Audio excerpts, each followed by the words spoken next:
Magandang araw mga kagabay, ngayon po October 29, 2025, araw po ng Miyerkules, debosyon natin sa mahal na ina ng laging saklolo.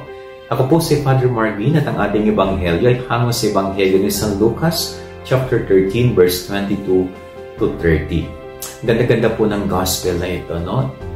Kumbaga nagbibigay ng katanungan sa atin kung sino nga ba ang mga maliligtas pagdating ng panahon. At napakasimple po ng sinasabi sa atin ni Jesus na pwede nating gawing paraan.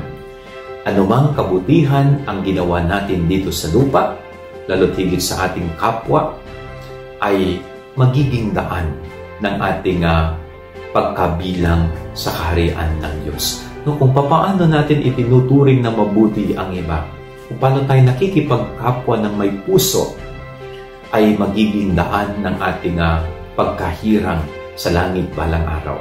Kaya napakasimple po ng paalala sa atin. Huwag nating aksayahin ang buhay natin dito sa lupa sa paggawa ng masama. Kundi sana sa araw-araw ng buhay natin, sinisikap natin ang magpakabuti. No? Kaysa gagawa tayo ng masama, tumatanda na tayo, gagawa pa tayo ng hindi tama. No?